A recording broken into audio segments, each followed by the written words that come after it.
Yeah, welcome back to Career Build Series, episode 214. So, last one was running a little long here, so we're going to start right before we take off for Dreimor. Enjoy. All right, we're going to keep it as daylight here. Go ahead and head to Dreimor. Weather's pretty good here. As any good pilot would do, I'm going to check the weather. So let's go ahead and check the rain. So, where are we going here? Up here. So we're hit with a little rain here that's moving off. Temperature's fine. Map, where's fog? Fog's pretty good. Wind. A little bit of wind up there, but not bad. All right. All right, let's go ahead and get ready for takeoff here. So we will taxi back. Wind, as you can see, is coming from here, so we want to take off runway 8. So, we listen to the ATIS airport traffic advisory, and it would tell us the weather and what runway they're using, what approaches they're doing, all of that. So let's go ahead and we'll close up.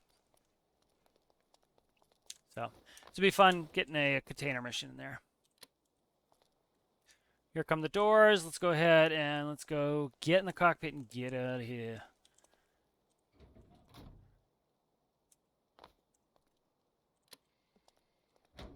All right, we're locked up there. There we go. We're sealing and unsealing. Hopefully we're sealed. It doesn't matter. We're not going in the water. All right, let's go master power. Avionics on. Why don't you grab the ATIS for me? Talking the FO. I'm going to go ahead and I'll crank 2 and 3. All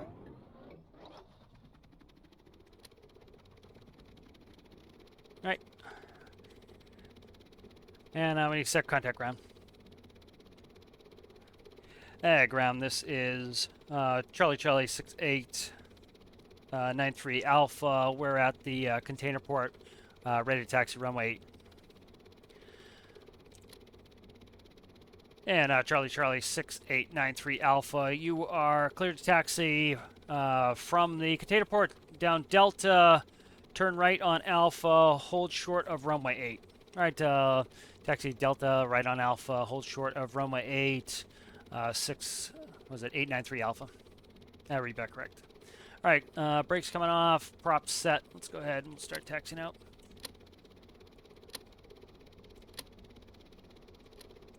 Wrong one, that's not going to do it. So what I did last time that screwed me up is when I start the engines, I want to make sure that my outboards are down. So I'm still going to be powering around here, but I will do that when I get going here. Then I'm going to do my inboard there. Is my tail wheel sticking? This is the question I have. It's just slow to return because that's on the gyro, so that's just to keep it from fluttering as I take off. All right, so now I'm going to come back on all of them. That just syncs up my throttle so that gets rid of my asymmetrical thrust. Yeah, so my tail wheel steering's just a little bit slow now because that's on the gyro. I might take it off.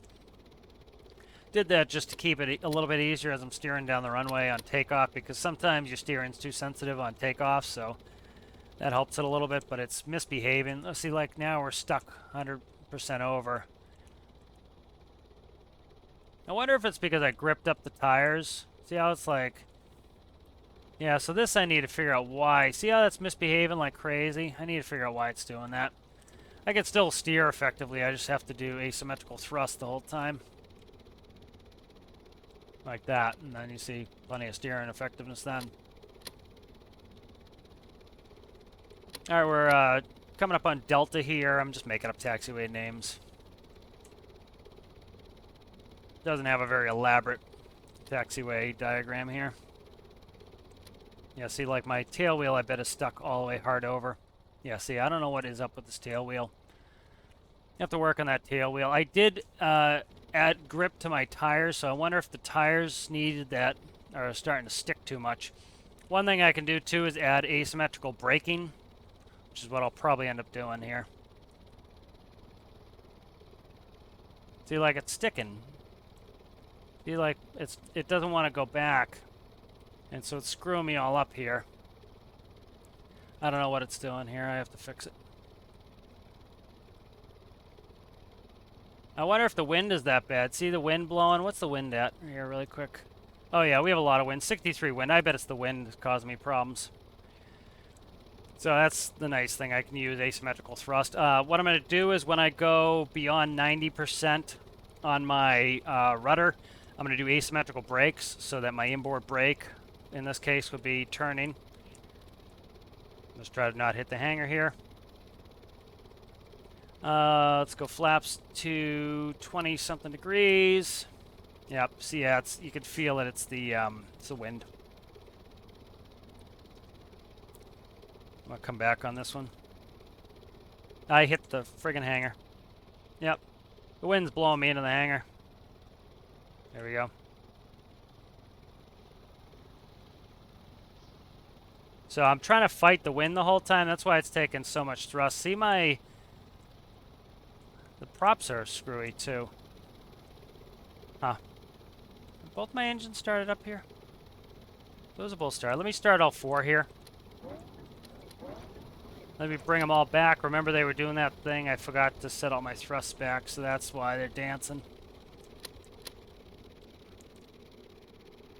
I'm going to come back and do a little asymmetry here and get going here. A lot of wind is all, you know. Oh, come on, come on, come on, come on. See it blowing me backwards? So I bet there's nothing wrong with the tail wheel. It's just excessive wind. The wind in this game is weird. Alright, come on. Stop acting the fool here, guy. Alright. We're not playing this game anymore. There. Taxi like a normal person, please. Thank you. Yeah, it's the wind was just insanity. You know, because nothing weighs anything in game. Everything weighs like, you know, a styrofoam cup's worth, so. You know, you do have a big flank on this aircraft, but it's still, I do have control surfaces on it, you know. That's the thing with aircraft is, you know, the wind's blowing you, but you also have big control surfaces on board that you can use to help you. So it was just the wind. The tail wheel's fine. Yeah, I'm just not interested in dealing with its nonsense at the moment. All right, so let's check crossfeed, 7,000 on both sides. Let's just pull off a couple hundred, about 100 pounds there. All right, that's close. I don't need them that close, but that's fine. Yeah, Charlie, 6893 Alpha. Go ahead and switch over to tower. Over to tower, 839. What is it, 93 Alpha? Tower, this is 93 Alpha, we're ready to go. 93 Alpha, clear for takeoff, heading 078, climb and maintain 10,000 feet. Upon reaching 10,000 feet, head direct to military base ADF and contact, head direct to military base ADF. Alright, we're clear for takeoff, heading 078 up to 10,000 feet, and upon reaching 10,000 feet, we'll head direct to the military base ADF. Reback's correct. Clear for takeoff. Let's go ahead and do the takeoff checklist. Let's see. Flaps are set. Props are set. Up, up, up. I have too much throttle in there for that. Lights are set. Takeoff checklist complete. Alright, here we go.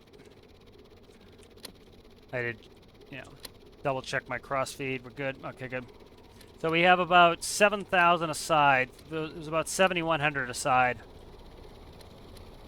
So you see how we're weather vaning into the wind a little bit? So I'm going to use my roll. Positive rate, gears coming up. I'm going to wait till 100 knots to pull the flaps up. You don't want to pull your flaps up too early. The flaps are giving you your lift. You pull your flaps up too early before you have enough airspeed for that lift, you're going to sink like a stone. Flaps up. All right, autopilot's coming on. Climb checklist, we need a second. Flaps are up, gear is up and locked. Props. Props are set. Landing lights Taxi lights are off. All right, climb checklist complete. Thank you.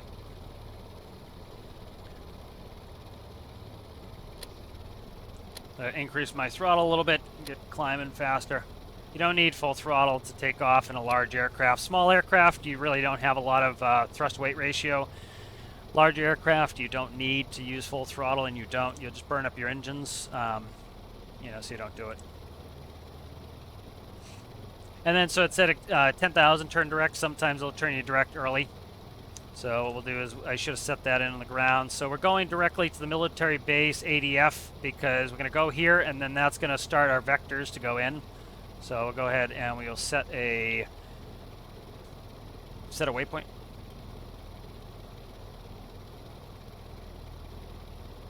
Uh, 6893 Alpha. You can head direct to the ADF, and you can contact departure on 129.7. All right, direct to the ADF and 129.7, thanks. 893 Alpha. All right, so we're going to go ahead and we'll start our turn early. And we'll contact departure. Charlie 6893 Alpha. We are 2,000, we're 3,000 for 10,000. Copy that, 893 Alpha. All right, so we're just checking in with departure.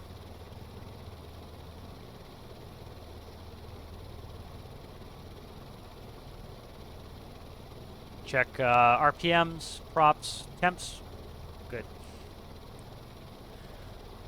Number 2's running a little hotter than the rest.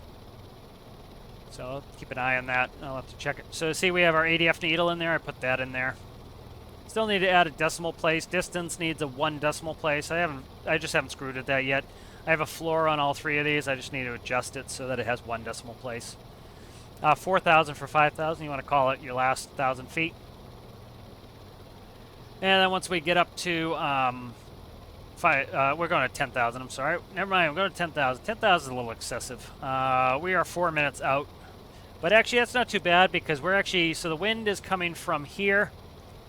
So I don't want to land with a tailwind. So what we're going to do is we'll get vectors. We'll come up here, and we'll come around and we'll land this direction at Dreimor. So 10,000 is fine for that. Checking temps. Temps are good. A little bit hot on one of them. Go ahead, I'm going to increase my prop. It'll give me some more speed, and it'll cut a little bit of the temp climb off there. As you gain altitude, you're going to you're changing your mixture, you're changing your prop. Keeping an eye on this one. This one's a little hot. That's one of the reasons why I didn't make these cool too much. Is I want to have to monitor them. I want things to do. You know, people keep asking me why I don't automate. Somebody asked why I don't automate this, because it gives me something to do. You know, I want to fly. You know, and even in the airlines, we had to do manual crossfeed. Okay, 5.9. I was misreading it. All right, I'm gonna go ahead and I'm gonna pull it back some.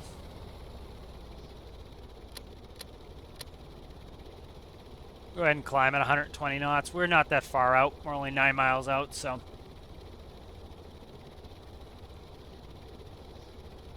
A little hot on this one, so I'm gonna bring some temp down. I want to get check my temp there.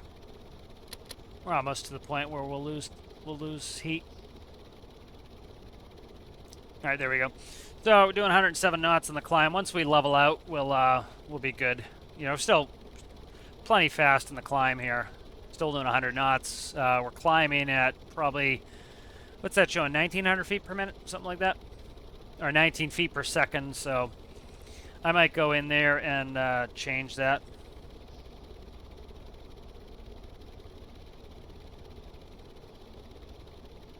I'm just quickly doing the calc. So, what is it? What's it showing? 19 feet per second. 19 times 60, 1140. So that's pretty close to what I wanted. So that's not bad. You know, generally it depends. Your climb rates tends to be higher, you know, than your descent rates. You know, in a jet, I was doing 3,000 feet per minute, often on climb out. Then we, once we get up to a higher, once we get over 10,000 feet, we tend to drop the nose down so that we could gain speed. And so you might get 3,000 feet per minute up until 10, and then you'll probably climb off at 1,000 feet per minute beyond that to gain extra speed. Because you're limited to 250 knots below 10,000 feet. And so there's no point in pulling the power back in a jet. You want to get up to altitude where your engines are efficient. So you would climb out at 250. Climb out at 250 knots, and then once you get above 10,000 feet, you can lower your nose. You can just climb at 1,000 feet per minute, and you can gain a lot of speed. So as you see, have the snowflake came on. That will help us cool. We'll go ahead and I don't know if I hooked up the heater, so we're going to check it, and we'll see if the heater is hooked up. I thought I hooked the heater up, but you see it's not heating me. Let me go downstairs. Let's climb. So we're 9,000 for 10,000. 2 minutes out, and then I'll run downstairs. I have one heater on this. I should only need one heater. Like my Damon 2111 tugboat has one heater. It heats the entire tugboat.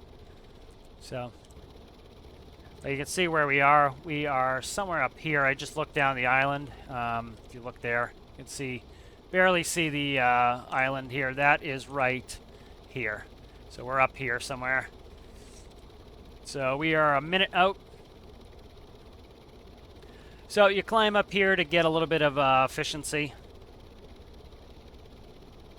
Yeah, so see these, I wonder if it's, you know what it probably is I was running my inboards longer, so these are hotter. But I don't know, see, I'm hotter on this side. I'm curious why that is. Could be where the wind is, maybe the wind, because they're air cooled, so could be that. All right, 2 miles. All right, we're at 10,000 feet. Cruise checklist, prop set, throttle set, cruise checklist complete. Thank you.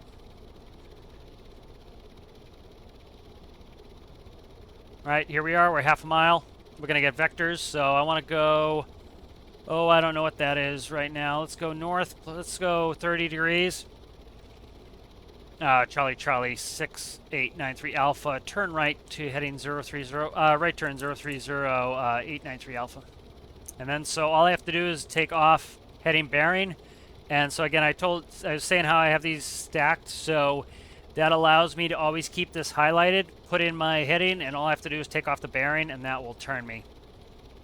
So I need to start writing down these runway headings. I wish they were numbered. I'll make diagrams for all of them, but so we came over the top here, and now we're headed up here. I need to see if that's enough turn. So what I'm going to do is I'm going to turn on map vehicles. Okay, we're right here. I want to set a waypoint there. And so actually my guess was pretty good. You see we're starting to, where are we going to? 030. You see that's right about there. Let's turn 035. I want to head that direction. See, I'm making a large, fast, this isn't really a fast aircraft, but large, fast aircraft, you need really big, you're going fast, you need big loops here. So we'll actually, we'll just keep in on vectors. We're going to get vectors. 6893 Alpha. Go ahead and descend down to 5,000 feet. 5,000 feet, 893 Alpha. 5,000. You tell your other pilot, you're verifying that you put the right altitude in. So the pilot flying would spin in 5,000. You'd point to it, you go 5,000. The other pilot would go 5,000. They're verifying that you didn't spin in, say, 50, and you crash into the ground. So that's a safety measure. They say most of the rules in aviation are written in blood because somebody got killed because somebody didn't verify the altitude.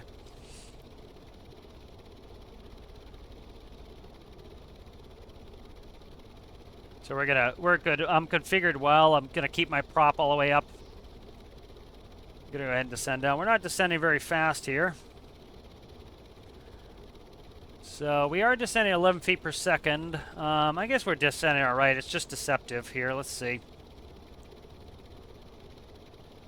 660, that's not really going to cut it. I would like to go down a little bit faster. Yeah, so let's slow down here. That's going to drop some of my, see, if you notice I pulled the thrust back, look at my number go up.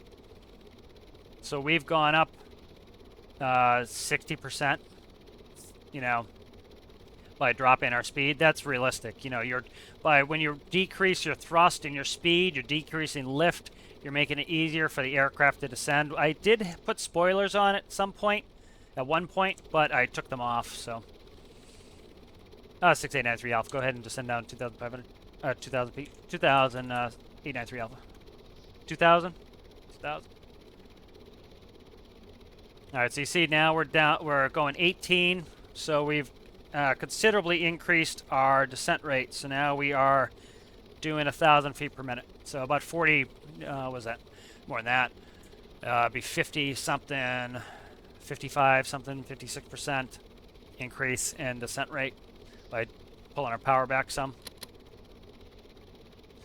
You know, I was thinking of putting a vertical speed select on this, but I'm not sure. Let's see if all these pages, what other pages. So there's my radio guidance. That's a camera.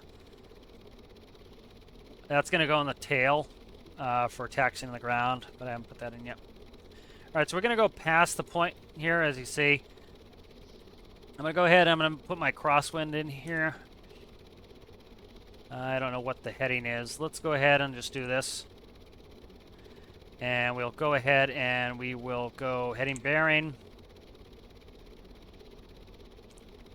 Is it turning? Can't tell. Heading bearing, are you in there? Heading bearing, are you selected? Why aren't you turning? Let's go ahead and turn to... Okay, I shouldn't need to take off heading hold, but anyways, I'll do it manually. Let's do 300, and I don't know what it's going to be, so... okay, why are you not turning there, guy? Huh. Doesn't appear to be turning. Autopilot's coming off. I'm going to fly it by hand for a little bit. Get my descent rate down. So the descent rate was fine. It's just, you know, the distances are pretty short, so I'm kind of trying to hurry it along. I'll probably increase the climb and descent rates. This is a powerful aircraft, so it can do it fine. So what do we, 2? Huh. Okay, we're already way up here, so let's, I'm going to go ahead and set a waypoint there. So that's my final there. I kind of rounded it out a little bit, so let's go ahead and enter that in. Go ahead and we'll do heading bearing. We'll go ahead and altitude hold down to 1,000 feet. I have my hands off the controls and autopilot's coming back on. Okay.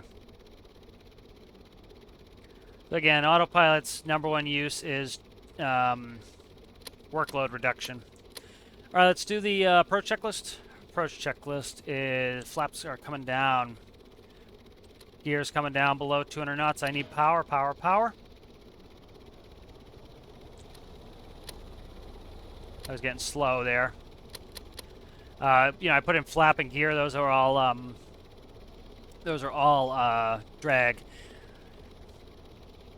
6893 Charlie, you are cleared for the visual. Dreimor, clear for the approach. 6893 Charlie. I don't know the number, so I can't say it. So, do the taxi light on cleared approach. We're only cleared the approach. He'll switch us over to tower, and then we will go to.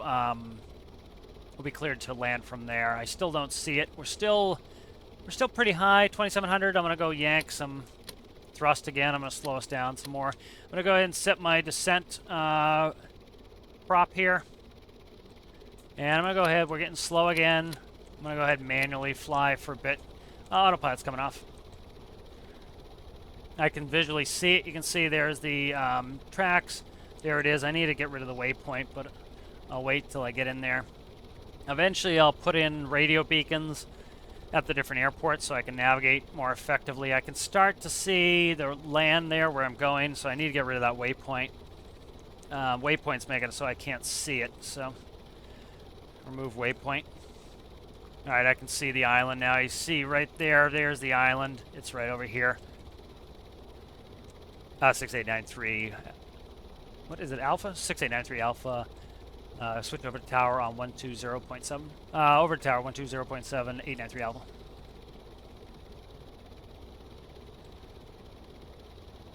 Uh, 6893 Alpha. We are 1,200. Cleared the approach for runway, whatever number this is. Runway 22. You are clear to land runway 22, 6893 Alpha. Clear to land 6893 Alpha. Landing light comes on to signify that we are cleared to land. That's a reminder, so if I forget, I can be like, are we cleared the approach? Yep. Taxi lights on. Are we clear to land? Yep. Landing lights on. So it's just kind of a little reminder. There it is, the hangar. All right, we're 800 feet. Do landing checklist. Gears down, 3 green. Flaps are full. Props. So they'll just say props if it's not set right. So I go prop set, and I go prop set when it's set. Landing light and taxi lights are on. We're getting slow here. Landing checklist is complete. Let's check our fuel here. Perfect. So we used about 2,000 pounds per side. So not too shabby. We had 7,000 to start with. We're down to 5 a side, so pretty good. Runway in sight, continuing. I'm a little bit off. I'm correcting. So you see the streamers on the water. That's my wind. Again, I'm landing with a little bit of crosswind. It's almost a complete crosswind here. I actually ended up with a perfect left crosswind. That's why I'm on this right side here. So I'm going to keep a little bit of extra speed in. Speed is my safety cushion. And I'm going to start trying to correct and get on that center line here. I'm off. So I'm going to stick it just because I'm here and I got the skills to stick it, but you really wouldn't want to stick it. You want to go around if you're that far off. All right. I'll tap some brake here. That's that stupid clicking noise. And plenty of space to stop. And 893 Alpha, go ahead and taxi to the hangar. Taxi to the hangar, 893 Alpha. Landing light off. I'm going to go ahead and bring up 4. And we're going to go full rudder. And as you can see, I should be able to turn this in its own footprint. Charlie 6893 Alpha. Let me get it right. So most aircraft, what they'll do is they'll put that right here. You'll have a little thing there, so I'll actually probably put it somewhere where I can see it. So, and then I just need to bring my throttles all the way back and then forward, and then they're synced up again. Go ahead, do the after landing. After landing, flaps are coming up. Set props. Props set. Go ahead and shut down 1 and 4. 1 and 4 are coming down. Go ahead and run the after lane checklist. Flaps up, props are set, lights are as necessary, and we're running on 2 and 3. After landing checklist complete. Thank you.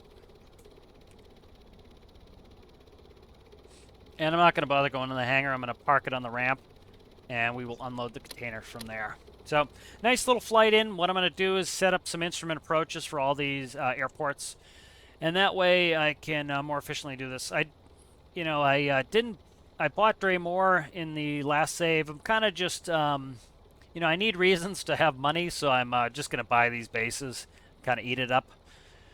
We'll say that we had business troubles and lost them, and now we're trying to get our way back. So just running on 2 screws to save some fuel. So as you can see, we burned about 2,000 pounds per side. I'll do a quick conversion on that in a second here. Where's the wind? Wind is that way, so we'll turn, stand by. 893 Alpha, go ahead and contact the ramp. Contact the ramp, 6893 Alpha. 893 Alpha, how do you want us parked? Let's go ahead and go tail north, thank you. We're going to put our tail to the north for unloading. It's powering up as I turn here. My inboards don't have as much torque because they're not as far out on the wings. They have a shorter lever arm. So they, I have to, let's go ahead and set the brake. Wind might blow me around a little bit, but go ahead and shut down 2 and 3. Two's coming down. All right. Go ahead and shut the taxi light off. Ding, ding, dong. All right, after lane checklist. Flaps are up. Prop is set. Engines are off. Avionics master is coming off, and master power is off. All right, so nice little flight there. A little bit of extra time there. I ended up turning this into like a full large size aircraft pattern to get in. So video ran a little long, but kind of nice to see. We've got the containers here, no problems. This plane is incredibly docile. When it gets slow and it's getting close to stall, it has no problem. I got down to 50 knots. I could feel it. It felt like a real stall, like I've experienced, 100 times in real life.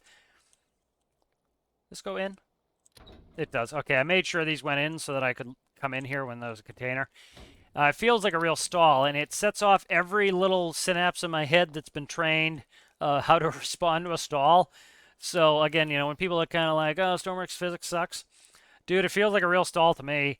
It happens when it would happen. It feels the right way. The sync rate is correct. But again, I build the planes to be realistic like they would be, so that no wonder. Might move this up under the icon, but I do have logo lights here. But that was a nice flight. That got us, that was fun. Let me quickly just buy this. We have plenty of cash. Let me quickly do a fuel calc to show how much fuel we use. So this is actually a pretty economical way to move to containers. So this will help me figure my profit.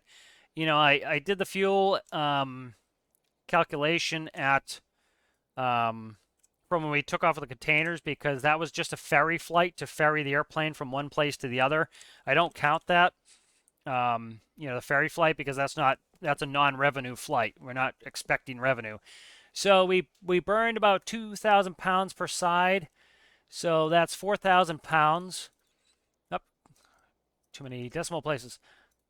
4,000 pounds divided by 7 pounds per gallon of diesel. That's 571 gallons. And then that's by 3.785. That's 2,162 liters. So we spent let's say we're getting fuel for, well, we could buy diesel at the refinery for 35 cents. Let's go super conservative and say that we're buying diesel for $1. So we spent $2,162 of fuel, and we're going to make about 22,000 on these containers. So you can see, nice and profitable. This will make us some money, and it was a lot of fun, which is the most important thing. All right, that's fine. Proteus comes in. The container should be sitting outside. Perfect. All right, that worked. I was afraid I was going to do that, but that actually wasn't a bad deal. So let's see. How do I want to take these? Let's go ahead and let's grab the Mac R tractor, and let's go ahead and we'll grab the slide, and we'll do it in 2 quick runs. I'll make this a short video. Last video was longer than I would have liked. Again, like I said, I did it in a very realistic way, the flight pattern, and so that was a little bit took a little bit more time than I thought it would. So we'll cut this one a little bit short here. All right, there we go. All right, so that's the slide 41. Slide 41 is a container trailer, so we can use this to get ourselves there. And it's self-loading, that's why I'm running it like this. So let's go ahead, and landing gear's coming up. All right, this part of is one of my T-TIS trailers and tractors. This trailer is released, this tractor is released, so you can use these if you'd like. Again, they're T-TIS system. Go ahead and watch that. So one of the things with T-TIS is you have realistic tractor and trailer brake setup. Realistic shifting. So this is the first time really hearing these new engine sounds, besides what I had in Proteus. I pretty much, I don't exclusively use 1x1 modulars, but I often do. I'm going to go in third person just so you can see.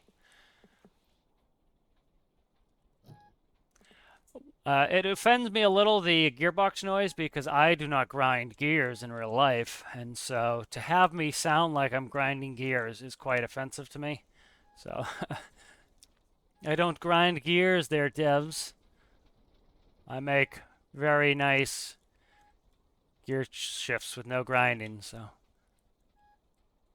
Alright, so that's good right there.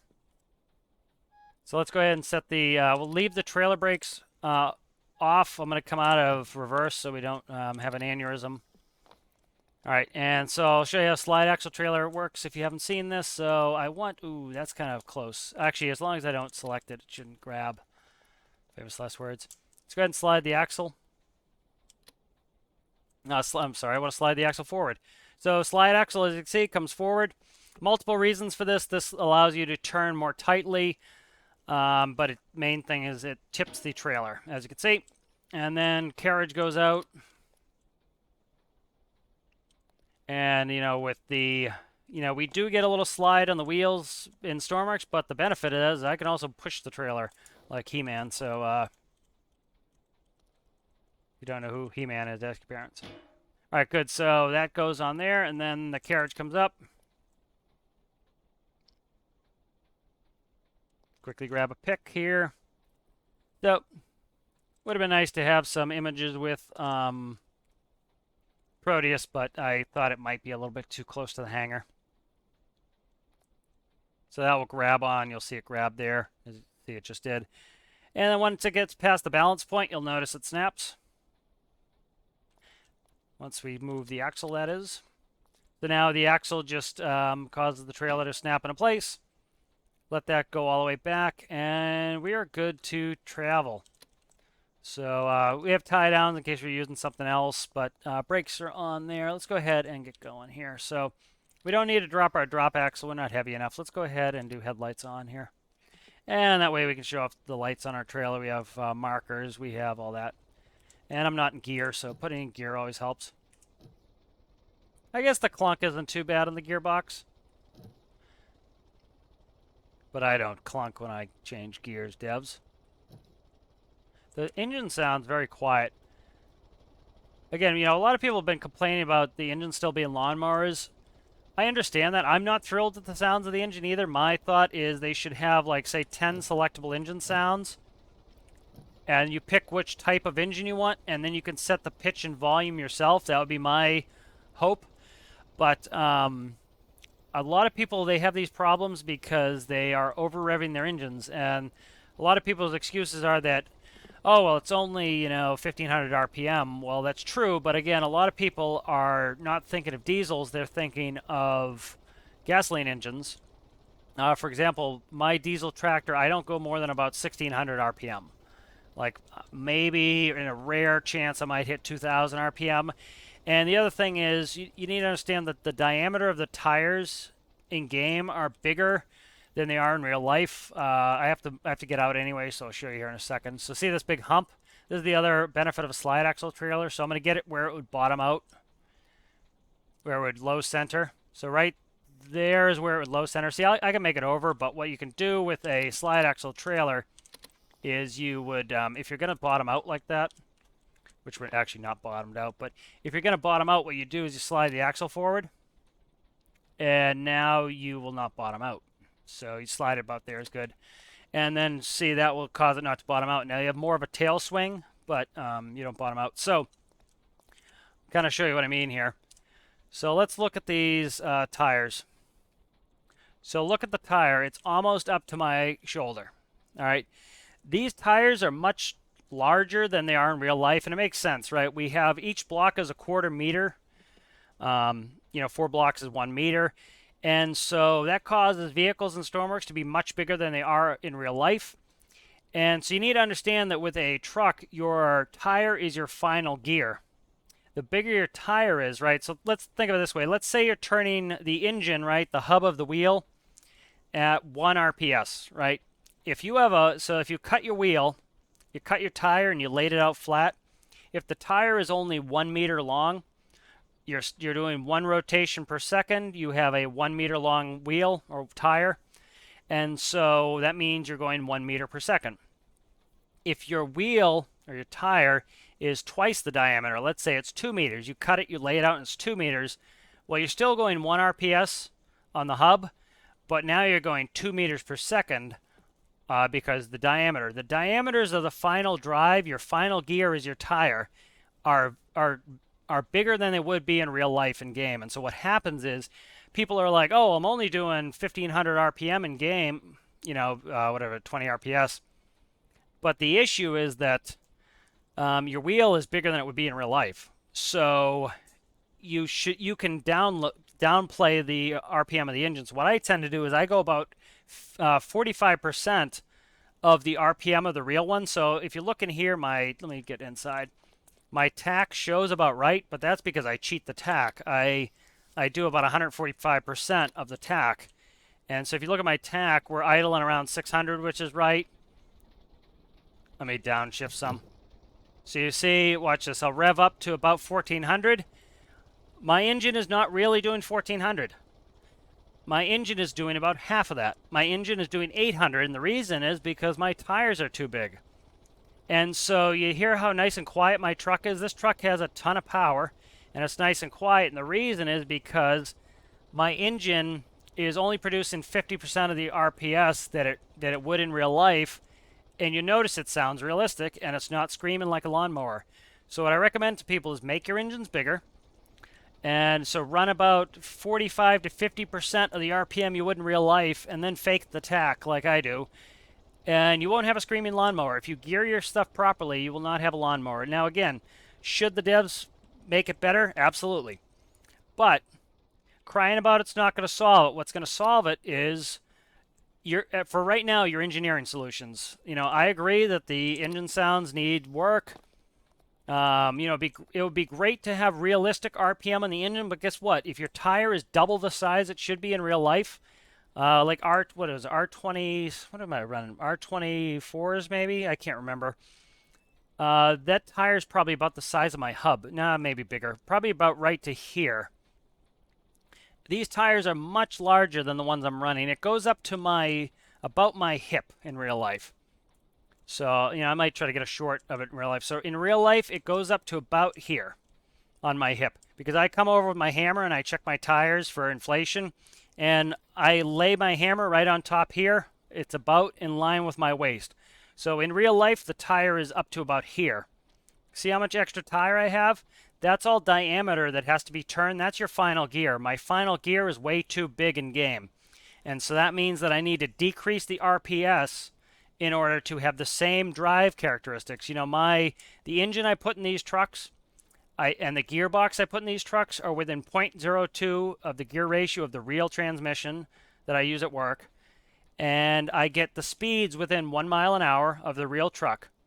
And what I have to do is I have to decrease the RPS down to about 45% of the real one. And that gives me perfect drive. So I would say it's about 100% off is where the RPS is in game. And if you decrease that correctly, you're going to hear it properly. Like, for example, this trailer should be right about here. As you can see, it's way up here. So everything's oversized in game.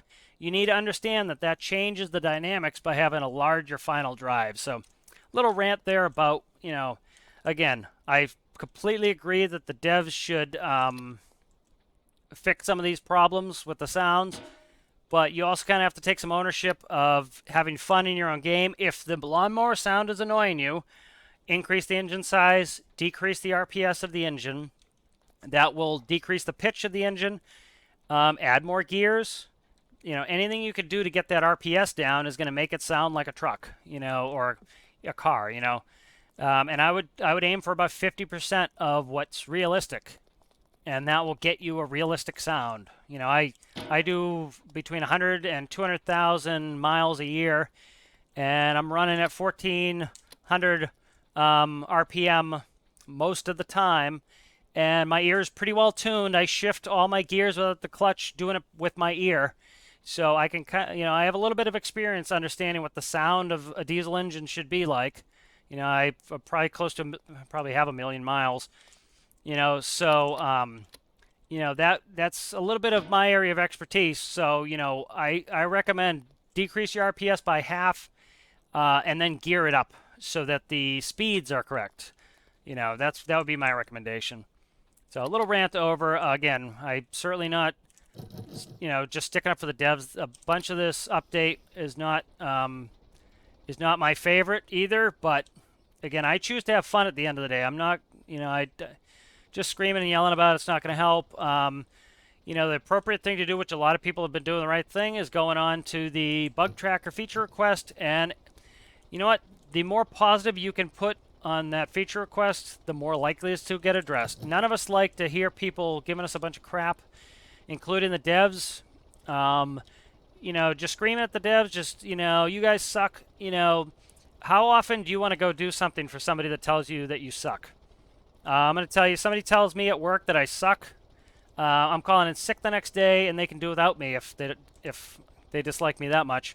You know, people don't talk to me at my job that way. I won't, oh, don't hit. I don't put up with it. Nobody else should either.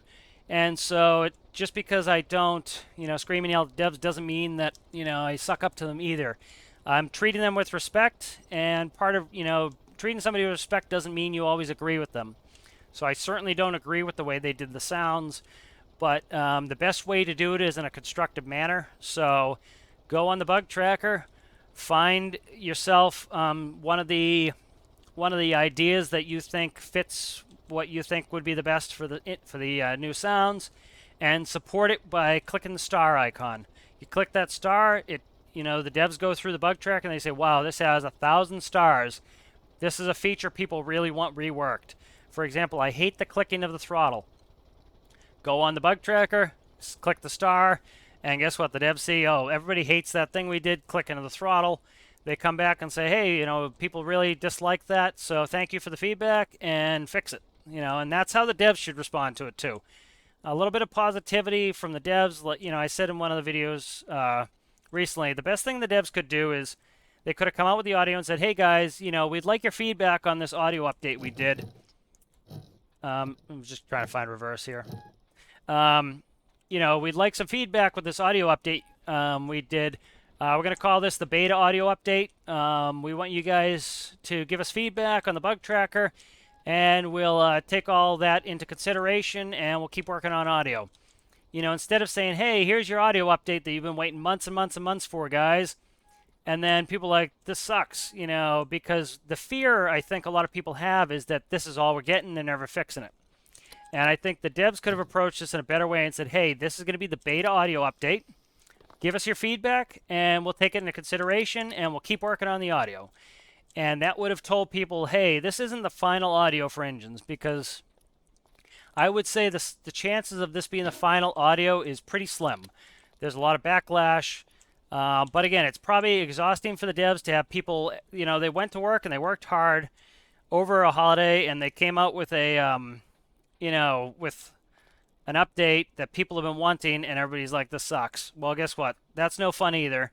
You know, and you want them to keep supporting the game. You want them to, the best way to keep them supporting the game is to make sure they're enjoying, or at least find their job fulfilling. And so none of us like to go to work and deal with customers griping at us all the time. That's why I don't do it. That's why I try not to be overly negative towards the devs. Has nothing to do with my opinions of what they've done. It has everything to do with me just trying to be a respectful person and realizing that, you know what, people might not like the job I do at work either. And guess what? I'm not going to respond well if they grouched at me, so I'm not going to grouch at them. So that's all that is. And so we'll end that little rant, but that's kind of my thought on this update. You know, I know some people are interested in what my thoughts on the update, on the audio update were. Definitely could use a lot of things. I think the best way, again, is going to be for them to have, say, engine option 1 through 10. Say engine option 1 is an old-timey, clunky diesel that's loud and clunky, and as somebody said, sounds like a spark plug's missing, which, guess what? Diesels don't have spark plugs. So the person who said that diesel has a spark plug missing, you really don't know as much about diesels as you think you do. And then let's say another diesel is a modern diesel, so it sounds like a modern tractor. You know, I mean semi, like what I'm driving right now. You know, you could have one that sounds like a 4-cylinder inline motorcycle engine. You could have one that sounds like a 2-cylinder, you know, 270 crank motorcycle engine. You know, you could have one that sounds like a gasoline engine. And so that would allow people and all different manner of aircraft engine. You could have one sounds like a Spitfire. You could have one sounds like a, I think P-51. I don't know if they use that same engine. I can't recall. But anyway, have a bunch of different aircraft engines. Have some engines that sound like large ships. And so you pick which engine sound you want, 1 through 10. And that's your template. And then you can control the pitch and the volume. That would be my thing. So if you want to make a fantasy build that has a diesel engine in there, but it's completely quiet, you can't hear it, guess what? Somebody can turn the volume all the way down, and you can't hear the engine, and they can do their fantasy build and have fun in their building game. And if you want somebody that has an old-timey tractor and wants it to, or has a tank from World War I, and they want it to sound like an old-timey diesel, guess what? They can pick that, and they can make it sound like that, and they can have it really loud, they can have it really quiet. The propeller noise is still too loud. I haven't even tried the boats yet, but I would recommend that they do the same for that. Have, 1 through 5 different propeller noises. Let us choose which sound we want. And once we've chosen which sound we want, let us pick the pitch and the volume so we can configure it so that our vehicles sound exactly the way we want them. That's going to make it easier for you devs. It's going to make it so that you don't have to worry about people griping about it, because guess what? You can set your own engine stuff. If your engine is too buzzy for you, you can change it, A lot of it does have to do with the way people build their engines and gear, but let us have that customization that we want. That's really helpful for the game. So kind of my thoughts on it. People have been asking for my thoughts. That's kind of why I went into that little, I wouldn't call it a rant, but my thoughts. Let's put it that way. Like, this engine sounds like a tractor to me. I can barely even hear it. See, like, I have to go master volume up all the way to even hear my engine. So, people were aghast on Reddit when I posted I've never had a lawnmower engine pretty much the whole time I've been playing. And I'll leave the volume all the way up so you can hear my engine as I go. But it's all because of gearing. If you set it up properly and you gear it properly, you can get the engine sounding pretty realistic. But again, I'm certainly not happy with it. It's not perfect, but I'm going to try to offer constructive criticism instead of just griping at the devs, because 1, it doesn't work, it's not effective, and 2, it says less about them and more about me the way I respond to it. So if I'm frothing at the mouth, it doesn't say, hey, that showed the devs. It says, wow, what a jerk he is, so. But yep, see, it sounds like a tractor, but you see, I have to turn my volume all the way up to hear my engine that loud, because I have it tuned so that it sounds correct, like, if my engine was this loud when I was driving around in real life, I'd be deaf. So about there. That's about what I hear when I'm driving. Maybe a little louder, maybe there. Probably there. I often turn the sounds down in game for these recordings because the wind noise is very loud. But that's about how loud the engine would be in the cabin. And that's all done by me gearing properly. I have a 10-speed gearbox in here. It's within 0.02 of the real gearbox. My speeds are within 1 mile an hour of what they are in real life. And so I just do about, oh, there we go. Hello, sir. Got a friend here. We're not going to hit him. He's our friend. So. I can hear him making noise. He's making like a running noise. Hear him? Hello, sir. I must photograph you, sir. They do like the animals. There we go. You can see me in the cab with my binoculars looking. That's funny. But yeah, so that's my little rant on it. They definitely need to do some work on it, but the best way that's actually going to get some traction is put in some constructive criticism. Put it where they ask. They always ask you to put it on the bug tracker. And if you put it on the bug tracker, guess what? That's where they're going to look. Ranting on Reddit, ranting on the Steam page, telling them they suck. Trust me, you tell me I suck at work, you're not getting any special treatment, and it's likely that you get subpar treatment from me if you tell me that I suck at work. Nobody responds well to that. That's just abusive. And I would hazard a guess that most people would not do that in person. You know, most people would not go up to somebody at a job and do that because, you know, you'd be on TikTok and be called a Karen, and you'd be right to be shamed for behaving that way, you know. Being respectful is going to be the best way to get this done. And so that's what I try to do. And if you can't offer a solution, then all you're doing is yelling into the ether. So, I came up with some ideas. Of course, they can take it or probably leave it. But, just saying it sucks, well, that's useless information. All it does register your displeasure with it, but at the end of the day, just saying, "Oh, this sucks," doesn't do anything. So, tell them I'm not a fan of the sounds. This is what I would like. This would be better. Let us control the volume and pitch of the engines. Let us control the sound of the engines. Give them some place to go. And when they feel there's a consensus, when they see that, hey, the majority of the community hates the clicking of the throttles, it gives them the green light to get rid of the clicking of the throttles. When they hear the majority of the people would like to have customizable sounds on the engines, it gives them permission to take 3 months of their development time and do that. Because people can be like, oh my God, I'm so glad the engines were made customizable. I can make all these cool things.